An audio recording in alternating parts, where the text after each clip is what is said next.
우리에게 주신 오늘 하나님의 말씀은 마태복음 25장 14절로 15절 말씀입니다.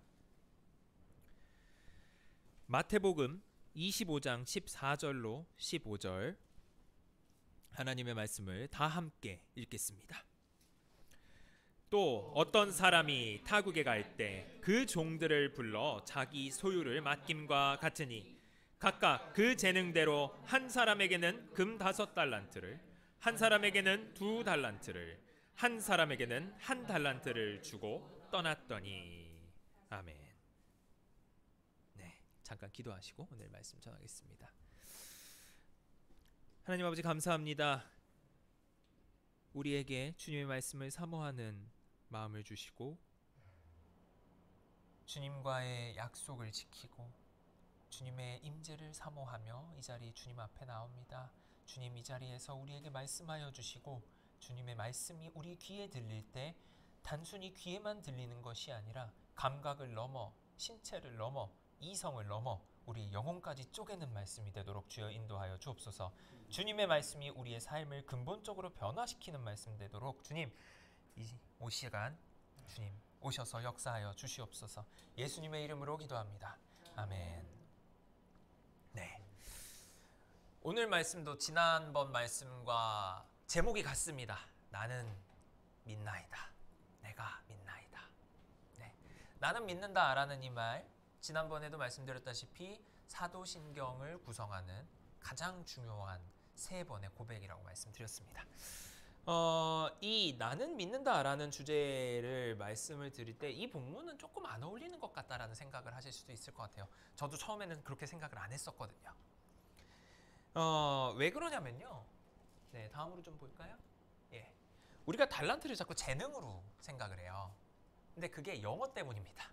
영어에서는 이 탤런트를 자꾸 재능으로 해석하게 되죠. 그런데 영어 단어 탤런트와 다르게 헬라어의 탈란트는 그냥 금이나 은을 세는 무게의 단위입니다. 1달란트 하면 약 한 60kg 정도 된다고 해요. 5-60kg 정도. 당시 예수님 당시엔 그 정도 되었다고 합니다. 그래서 이거는 그냥 돈 단위예요. 달란트라고 하는 게. 지금 이 그림도 사실 약간 어폐가 있어요. 5달란트를 이렇게 줬을 수가 없어요. 1달란트도 아까 달란트가 60kg라고 말씀드렸잖아요. 60kg 이렇게 올릴 수 있나요? 이거 말이 안 되거든요.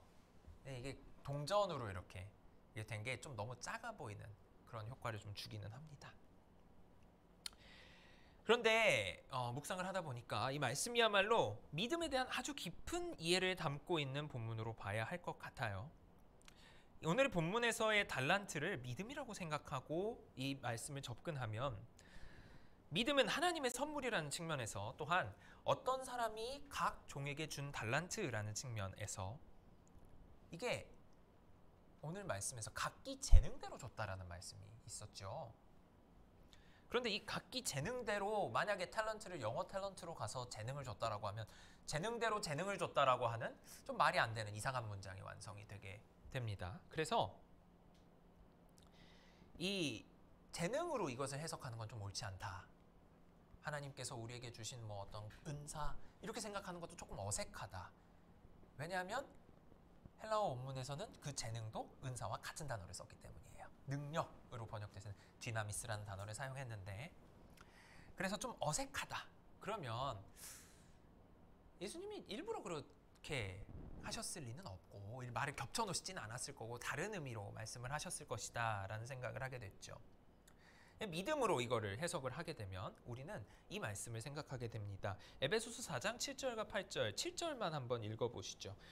우리 각 사람에게 그리스도의 선물의 분량대로 은혜를 주셨나니. 네, 감사합니다. 여기서의 분량, 이 분량대로 은혜를 주셨다, 혹은 분량대로 믿음을 주셨다, 같은 말로 바꿔 쓸 수 있을 것 같아요.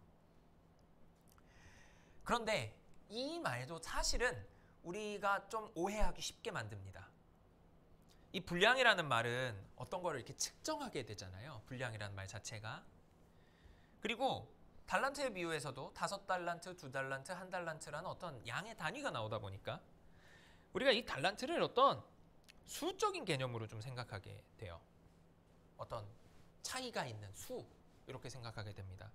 물론 성경에서 그 차이가 있는 걸로 나왔으니까 틀린 건 아니죠. 틀리진 않습니다. 그런데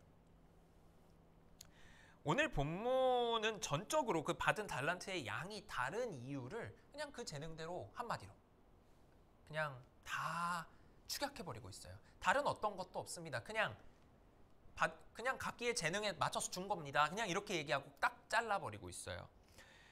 그러면 우리는 이렇게 생각해 보시죠. 누가 그 재능을 판단했을까? 이 비유 안에서는 아마도 주인이 판단했을 겁니다. 주인이 보기에 얘는 이만큼 맡길만 하겠다. 얘는 이 정도밖에 안 되겠다. 라고 생각해서 그렇게 줬겠죠. 그러면 우리는 이 비유의 말씀을 이렇게 해석할 수 있어요. 제가 아무리 그림을 찾아도 이거를 60kg, 이게 60kg 같지가 않아요. 이거 이렇게 어떻게 들어요? 예.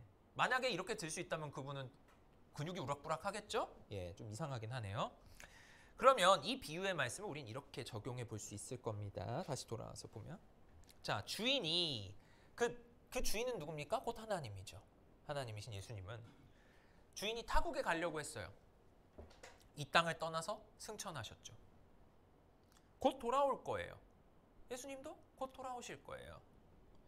재능에 따라서 각 사람의 분량에 맞추어 달란트를 줬어요. 믿음의 분량을 다르게 주었어요. 자, 그런데 이 비유의 말씀에서 각 종들이 또 다른 종들이 뭐 하는데 관심도 없고 좀 이런 좀 의아한 부분들이 있어요. 우리가 좀 상상해 볼 수 있지만 제시되지 않는 부분들이 있어서 이 믿음이라고 이걸 해석했을 때 이게 우리에게 어떤 의미를 줄지 조금 생각해 볼 필요가 있을 것 같습니다. 예, 다음으로 넘어가 보죠. 이제 내가라는 부분을 조금 보려고 합니다. 지난 시간에는 믿는다라는 분위기를 좀 많이 했는데, 자, 오늘 본문에서요, 주인은 3명의 종에게 각각 5달란트, 2달란트, 1달란트의 뭐 돈이든 은이든, 이것도 좀 말이 안 되죠. 예, 계속 그림에 딴지를 걸게 되는데 제대로 그려진 그림이 없어요. 그래 안 주고 그냥 이렇게만 주고요, 그냥 가버려요. 주인은 그냥 떠납니다. 주인은 가버려요. 휙 하니 가버립니다. 그 달란트가 얼마 정도의 가치냐 라고 하는 것을 환산을 하는 것은 지금은 살짝 의미가 없어진 것 같아요. 왜? 지금 달란트를 믿음으로 보자 라고 제가 말씀을 드렸잖아요. 그리고 자, 금 60kg라고 하면 어느 정도 값이 되겠어요? 작은 돈인가요? 1달란트가? 전혀 작은 돈이 아니죠. 전혀 작은 게 아니에요. 그러니까 여기서는 얼마인지를 따지는 게 중요한 게 아니라 그냥 1달란트고 2달란트고 5달란트고 간에 그냥 그 자체가 크다라는 걸 우리는 생각해야 합니다. 그냥 그 자체로 큰 거예요. 그냥 이 사람들이 지금 손에 쥔 이 달란트, 즉 믿음이 얼마나 귀중한지만 기억하고 넘어가면 됩니다. 자, 그러면 우리 이 3명을 보도록 하죠. 이상하게 표정이 한 사람만 찡그리고 있는 거는 우연이 아닐 겁니다.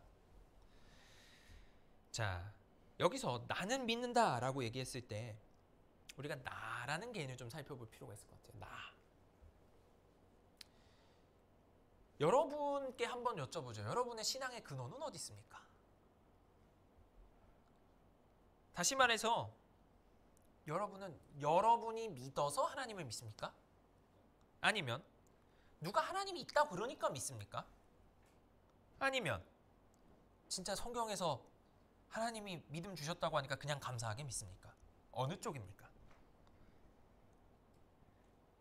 조금 말을 줄여볼까요? 여러분의 신앙은 여러분 겁니까? 기독교 신앙은 하나님이 우리를 그분과 교제하기 위해서 항상 초대하신다라는 사실에 기반하고 있지요. 그 초대를 처음 마주칠 때 사람은 아주 엄청난 터닝 포인트를 경험하게 됩니다. 그 경험이 너무 강렬하죠. 어느 정도냐면 욥기의 말씀에서는요, 내가 주께 대하여 귀로 듣기만 했지만 이제는 내가 주님을 봅니다, 눈으로. 욥에게 있어서도 엄청난 터닝 포인트였던 거예요. 이거는 소문만 들었다가 이제 내가 주님을 봅니다. 이 경험이 너무 강렬한 거죠. 그래서 사람들은 이 아무래도 기억이라는 건 점차 풍화되기 마련이니 점점점 그 강렬함이 사라지기 마련이니 이 강렬함을 다시 경험하고 싶어 해요. 하나님을 극적으로 만났던 그 순간의 희열, 감격, 어찌 보면 영적인 카타르시스, 이걸 다시 경험하고 싶죠. 너무나도 행복한 순간이니까, 다시 경험하고 싶으니까. 저는 그 경험을 지금 뭐라고 하는 게 아닙니다. 우리는 그것 때문에 막 기도원도 가고 집회도 가고 하면서 하나님을 만나려고 애를 쓰잖아요. 아주 좋아요. 그것 덕분에 우리는 하나님을 더 깊이 만나려고 하는 열정을 가질 수 있고요. 열심을 다해서 주님을 섬기려고 하고 주님을 만나려고 하고 아주 좋아요. 근데 그런 방법들 중에 우리가 취하는 방법 중에 하나가 어떤 다른 사람의 모델을 따라가는 거예요. 다른 사람이 이렇게 하니까 하나님을 만났다. 그러니까 왜 그런지 이해가 안 가는 게 아닙니다. 내가 열심히 하려고 하니까 지치거든요. 자꾸 헛도는 것 같고. 그러다 보니까 다른 사람의 성공담을 듣고 싶은 거예요. 우린 벤치마킹을 너무 하고 싶어 합니다. 어떤 다른 사람이 하나님을 만났던 방법을 가지고 적용을 해서 내가 하나님을 만나고 싶은 거예요. 왜? 내게 오셨던 하나님의 흔적이 내가 보기엔 너무 멀어졌거든요. 다른 일을 보고서라도 찾고 싶거든요. 이러는 거죠. 그러니까 앞에 사람이 간 걸 그 길을 따라가 보고 싶은 거죠. 절박한 겁니다. 근데 자칫하면 이게 나쁜 건 아니지만 누구의 믿는 방법대로 믿어야 정답이다, 이런 질문으로 이끌게 됩니다. 이건 잘못된 질문이에요. 누구의 방법, 어떤 목사님의 방법, 지금 제가 얘기하고 있는 나 최이상의 방법, 이게 정답이 아니에요. 그대로 믿는 게 아닙니다. 왜? 하나님은 우리랑 직접 소통하고 싶어 하시거든요. 그것을 위해서 예수는 십자가에서 죽어야 됐고요. 그 순간 하나님은 이렇게 해서 만들라고 원단까지 지정했던 휘장을요, 스스로 푹 찢어버리십니다. 이 말씀이죠. 같이 한번 읽어볼까요? 이에 성소 휘장이 위로부터 아래까지 찢어져 둘이 되니라.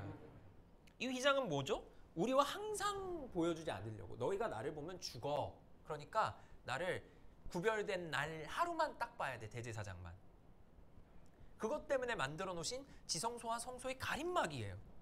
너희가 나를 보면 죽어. 보지 마. 안 돼. 그래서 만들어 놓으셨던 휘장이에요. 그런데 그거를 찢어버리십니다.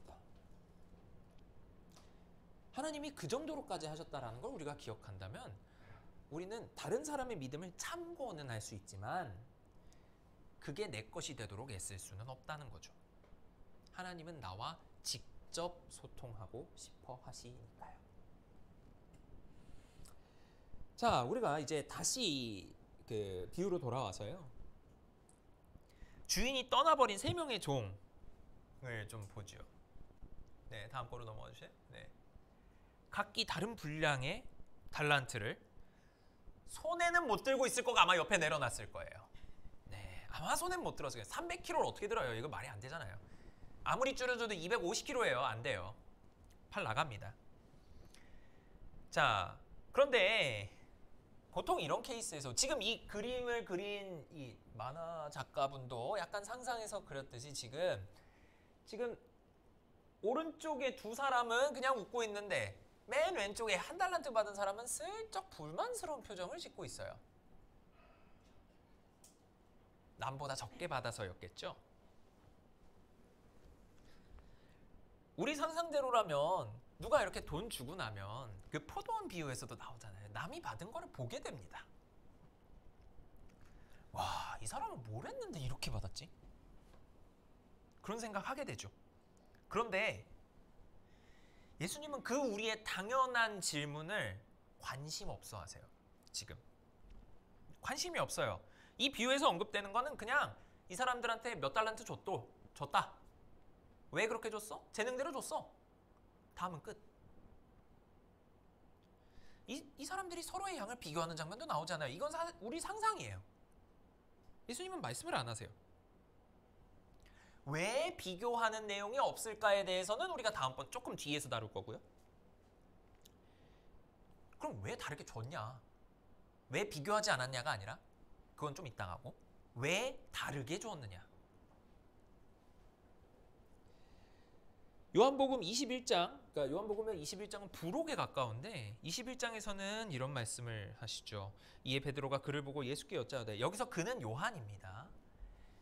주님, 이 사람은 어떻게 되겠사옵니까? 예수께서 이르시되, 내가 올 때까지 그를 머물게 하고자 할지라도 네게 무슨 상관이냐? 넌 날 따라라 하시더라. 부활하신 예수님은 요한의 앞날, 곧 요한에 대한 하나님의 계획이 어떻게 됩니까? 라고 묻는 베드로에게 그냥 핀잔을 주세요. 대놓고 핀잔을 주십니다. 그게 뭔 상관이야 너랑? 이렇게. 왜 그럴까요? 어디까지나 지금 예수님의 관심은 베드로에게 있기 때문입니다. 이 말씀 바로 직전에 무슨 말씀을 했어요? 너가 나를 사랑하니? 이거 3번 물어보셨어요. 그거 듣고 지금 베드로가 한 얘기가 이거예요. 얘는 어떻게 됩니까? 요한에게 주시는 앞날은 하나님 몫이지 다른 어느 누가 알 바가 아니다 라고 지금 말씀하고 계시는 거예요. 각자에게 주어진 분량, 오늘 말씀에도 나오듯이 각자에게 주어진 달란트의 양, 이건 하나님이 아시고 하나님이 정하셨고 거기에 대해서 아는 건 전적의 하나님 몫이라서 우리가 알 필요가 없다는 겁니다. 지금 예수님의 말씀은. 이 성경 안에서도 하나님이 정말 개인적으로 정말 다르게 찾아오시더라고요. 아브라함에게 그러셨고, 네, 다음 장으로 넘어가 주세요. 아브라함에게, 모세에게, 또 우측 하단은 야곱이고요. 좌측 하단은 이건 기드온입니다. 이게 너무 커져가지고 잘 안 보이네요. 아브라함에게 찾아오실 때조차도 큰 두려움으로 오신 적도 있고, 어둠으로 오신 적이 있고, 새 나그네로도 오신 적이 있고, 야곱한테는 씨름하는 사람으로 오셨고, 모세한테는 떨기나무 불 가운데서 오셨고, 기드온에게서는 양털과 땅이 서로 어느 건 적고 어느 건 안 적고, 이거 2번이나 하잖아요. 그런 각자에게 굉장히 유니크한, 독특한 이런 방식으로 지극히 다른 모습으로 나타나셨고 지극히 다르게 말씀하셨어요. 출애굽기 6장에는 내가 아브라함과 이삭과 야곱에게 전능의 하나님으로 나타났는데 내가 거기들한테 내 이름을 안 알려줬다 이렇게 말씀하세요.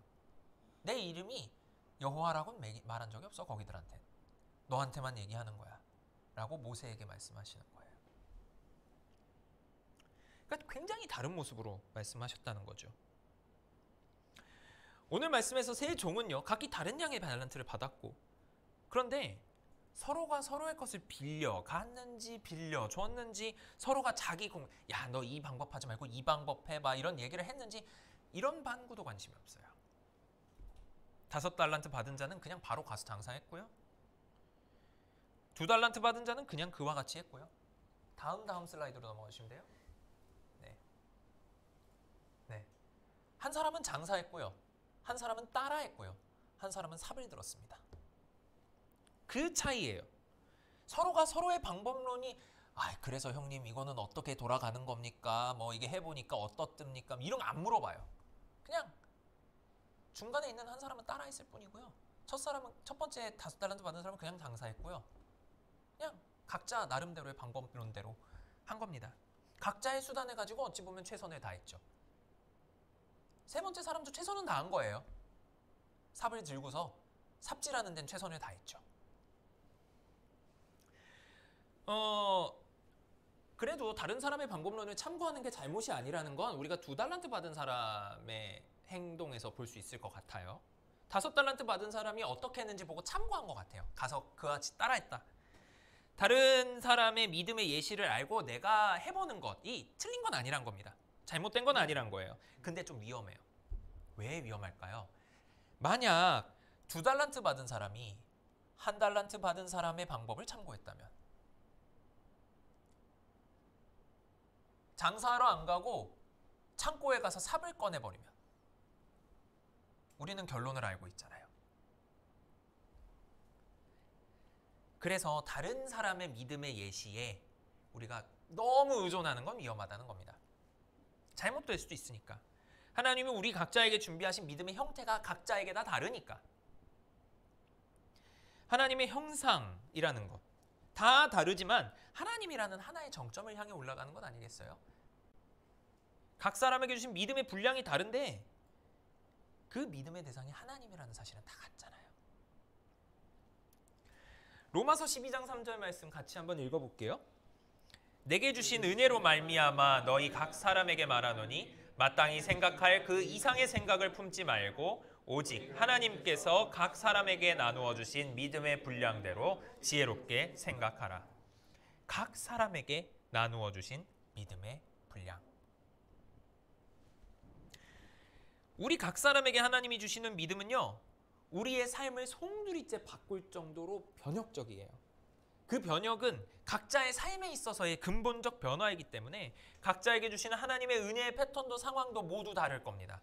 모두 다른 상황에 있는데 하나님은 그 모든 사람에게 변화를 시키는 속성의 말씀을 주시는 거예요. 그러면 하나님의 말씀도 각자에게 다 특화되어 있는 말씀을 주실 겁니다. 은혜 받은 말씀이 다 다를 거예요. 같은 말씀을 들어도 같은 포인트에서 은혜 받는 게 아니라 다른 포인트에서 은혜를 받아요. 그러니까 이 믿음이 내 믿음이다 라고 얘기할 때는 내가 누군가한테 기대서 믿는 것도 아니고 누구한테 배워서 믿는 것도 아니고 하나님과의 직접적인 나와 하나님의 1대1 관계를 통해서 믿는다는 겁니다. 그러면 이건 또 뭐를 의미할까요? 하나님은 나와도 1대1로 하고 계시지만 너와도 1대1로 한다는 것을 우리가 생각해야겠죠. 하나님이 나, 너, 쟤, 저기 누구 또 1대1로 다 만나고 계시다라는 걸 우리는 알고 있어야죠. 그러면 어떻게 되죠? 다른 모양으로 믿고 있다고 해서 뭐라고 하면 안 된다는 얘기가 돼요. 내 믿음의 모양을 가지고 야, 너 이렇게 믿어야지 왜 저렇게 믿어? 그건 안 되는 거예요. 왜? 하나님이 그와 만나고 계시다는 사실을 내가 부정하는 거예요. 그건.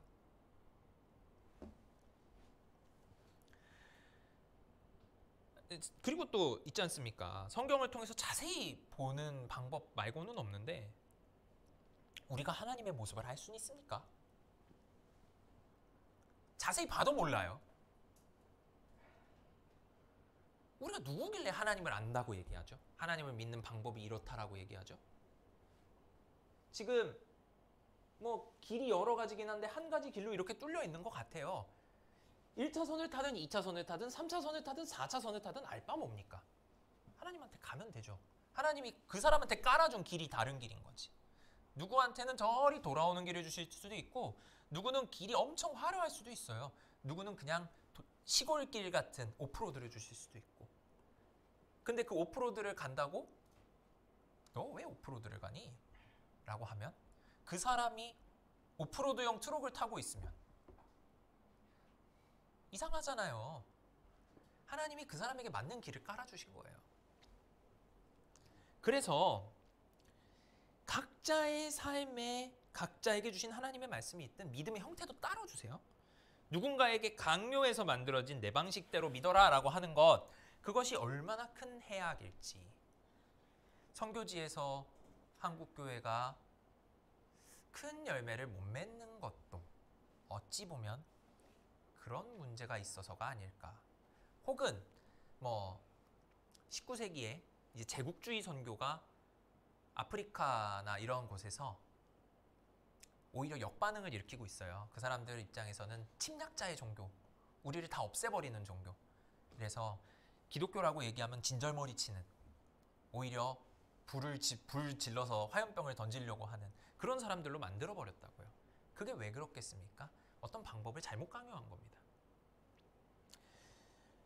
로마서 14장 3절에서는 바울이 이렇게 얘기합니다. 먹는 자는 먹지 않는 자를 업신여기지 말고 먹지 않는 자는 먹는 자를 비판하지 말라. 이는 하나님이 그를 받으셨음이니라. 여기서의 먹는 자, 먹지 않는 자는 우상의 제물에 관련된 이야기입니다.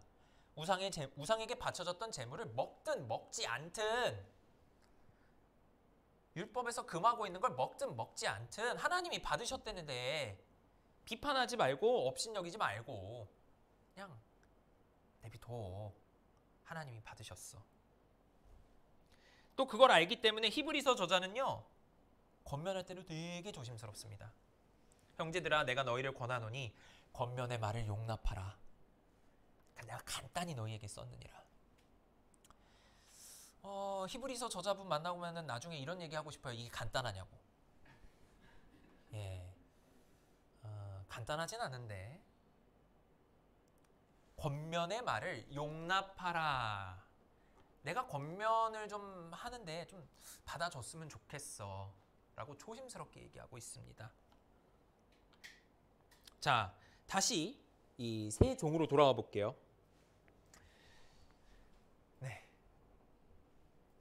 주인이 떠나버리고 이 지금 그림상으로는 손에 이제 이 돈을 쥐고 있는 이 종을 또 다시 한번 볼게요. 누구 거죠? 이게 돈이? 주인이 준 거죠. 다른 양을 쥐고 있는 건 왜죠? 주인이 그렇게 줬기 때문입니다. 자, 로마서 9장에서요. 바울은 이 사람아, 내가 누구이기에 감히 하나님께 반문하느냐. 지음을 받은 물건이 지은 자에게 어찌 나를 이같이 만들었냐 말하겠느냐. 토기장이가 진흙 한 덩이로 하나는 귀 있을 그릇을 하나는 천 있을 그릇을 만들 권한이 없느냐 라고 얘기하세요. 그러니까 양에 많고 적고 그것의 퀄리티가 좋고 나쁘고 이건 다 하나님이 알아서 하실 건데 네가 뭔데? 라고 지금 좀 강하게 얘기하고 있죠. 우리가 이 달란트 비유의 결말은 잘 알고 있습니다. 두 사람은 받은 양만큼을 더 남겨서 가지고 갔고 주인의 즐거움에 참여하게 되었고, 한 사람은 받은 것을 삽을 들고 가는 어처구니 없는 방법을 취했다가 하나도 안 늘어났고 게으르다고 책망받고 쫓겨납니다. 안 늘어난 게 중요한가? 이런 생각을 많이 해봤어요. 100%를 남겨야 되나? 장사했다 손해보면 우리가 장사가 100% 이게 되지는 않잖아요. 손해도 보고 망해도 보고 그런 건데, 이게 만약에 5달란트 가져간 사람이 망해서 돈이 없어졌으면 어떻게 했을까? 이런 생각이 또 해봤습니다. 그런데 그 문제는 그게 아니더라고요. 만일 1달란트 받은 사람이 자기 돈 갖고 그렇게 했다고 합시다. 그 1달란트가 주인이 준 돈이 아니라 내 돈이에요. 그럼 주인이 너 왜 이렇게 게으르냐라고 할까요? 안 했을 것 같아요. 네 돈인데 뭐 네가 알아서 해야지라고 하지 않았을까요? 그러니까 1달란트 받은 사람이 그것을 활용하려는 아무런 노력도 하지 않은 건 어찌 보면 옆 사람 걸 보고 시기해서 그랬을 수도 있어요. 아니 왜 쟤는 저렇게 많이 받아? 라고 할 수도 있죠. 성경은 그에 대해서 아무 말도 안 해요. 그런데 뭐 시기할 만한 사람은 한 명 또 있잖아요. 2달란트 받은 사람. 근데 왜 그냥 일하러 갔을까요? 왜 그냥 첫사람에 따라갔을까요? 내게 아니란 생각을 해서 그렇습니다. 2달란트건 5달란트건 1달란트건 내게 아닌데 이거 어차피 내 거 아니라고 생각하면 이게 시기가 안 들어요. 어차피 이거 다 주인 거로 돌아가잖아요.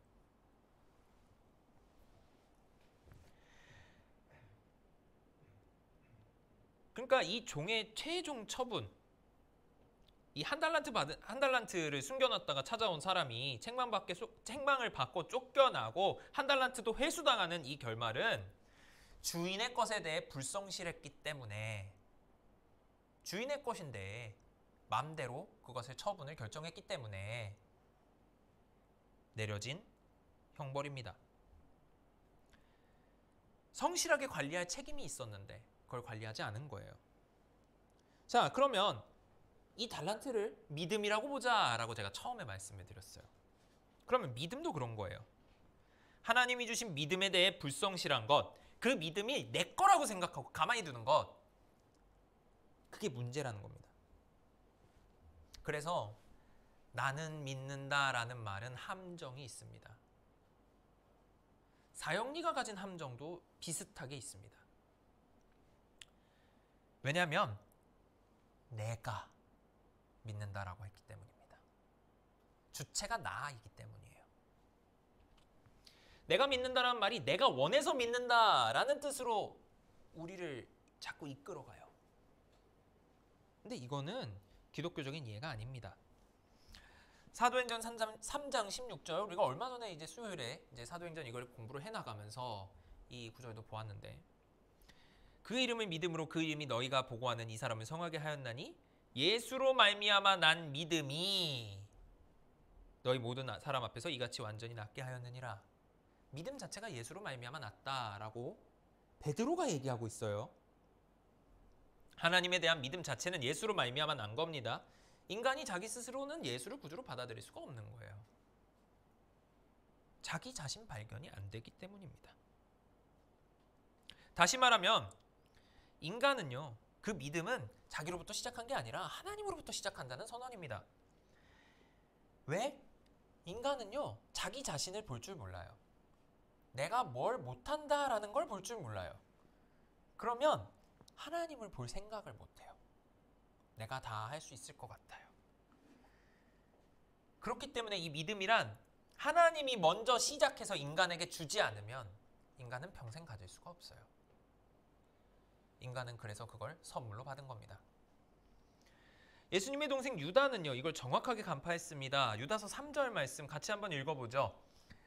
사랑하는 자들아, 우리가 일반으로 받은 구원에 관하여 내가 너희에게 편지하려는 생각이 간절하던 차에 성도에게 단번에 주신 믿음의 도를 위하여 힘써 싸우라는 편지로 너희를 권하여야 할 필요를 느꼈노니. 정확하게 간파한 겁니다. 성도에게 단번에 주신 믿음의 도. 한 번이면 충분한 겁니다. 인간이 하나님이 있다라는 걸 아는 거는요, 하나님이 우리를 한번 만나주시면 그걸로 되는 거예요. 마치 무신론자들이 이렇게 얘기하죠. 하나님이 있다는 걸 증명해봐라. 그럼 믿겠다라고 얘기하는 것과 같이 하나님은 우리에게 그렇게 하고 계세요, 이미. 믿음은 우리의 의지로 선택하는 문제가 아니라 하나님이 단번에 우리의 저항 여부에 상관없이 주시는 겁니다. 주시되 받음을 강요하지 않고 계실 뿐입니다. 받아! 이렇게 주신 게 아니라고요. 그냥 선물꾸러미를 앞에 내려놓고 계신 겁니다. 예수님께서 오시는 건 창세 전부터 정해진 사실이에요. 그리고 예수께서 다시 오실 건 정해진 사실이에요. 돌이킬 수 없어요. 변하지 않아요. 예수님이 우리에게 지금 와서 말씀하고 계시는 것 변하지 않습니다. 그래서 요한계시록 3장 20절에는 이런 유명한 말씀이 있지요. 같이 읽지요. 볼지어다 내가 문 밖에 서서 두드리노니 누구든지 내 음성을 듣고 문을 열면 내가 그에게로 들어가 그와 더불어 먹고 그는 나와 더불어 먹으리라. 안타깝게 이 말씀을 전도할 때 쓰시더라고요. 이건 교회에게 주신 말씀입니다. 믿는 사람에게 주신 말씀이에요. 믿는 사람이 예수님에게 문을 닫고 있다는 이야기입니다. 안 믿는 사람 말고요. 그렇게 보면 예수님은 이미 우리 문 앞에서 그냥 귓가에서 말씀하고 계시다는 거예요. 우리가 문을 열기만 하면 된다는 겁니다. 우리의 믿음은요, 예수께서 우리의 문 앞에 오셨을 때 이미 시작된 겁니다. 그런 의미에서 우리의 믿음은 하나님의 선물이고요. 하나님이 우리를 발견하신 사건이고요. 그걸 우리는 임마누엘의 사건이라고 부릅니다. 에베소서 2장 8절의 말씀은 이렇게 이야기합니다. 너희는 그 은혜에 의하여 믿음으로 말미암아 구원을 받았으니 이것은 너희에게서 난 것이 아니요 하나님의 선물이라. 그래서 결론을 우리가 한번 같이 볼게요. 지난번 말씀과 함께 결론을 같이 이 내가 믿나이다라는 말을 좀 같이 좀 생각을 해봤는데요. 이제 다음으로 넘어가 주시죠. 네. 같이 한번 읽어볼게요. 우리의 믿음은 영적 차원에서 일어나는 것이다. 우리의 믿음은 이성도, 감정도, 의지도 아닙니다. 그 이상 영적인 곳에서 일어나요.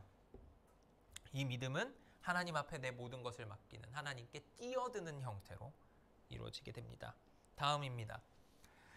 우리의 믿음은 하나님의 형상인 나 자식에게 주어졌다. 누군가를 따라할 수도 없고 누군가에게 강요할 수도 없다. 나에게 따로 주신 거니까.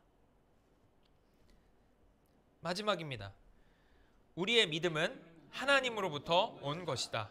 믿음의 출발은 하나님께서 나를 발견하신 사건이다. 네.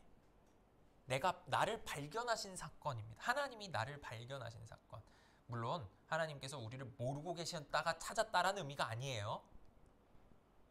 내가 그걸 느꼈으니까 거꾸로. 하나님은 우리 다 보고 계시지만 내가 거꾸로 느끼니까 그제서야 발견됐다라고 언어를 사용한 겁니다. 그래서 이제 요거를 기억하시고서 우리 사도행전의 하나하나의 내용을 좀 깊이 보도록 하시죠. 네, 오늘은 여기까지. 같이 기도하시겠습니다.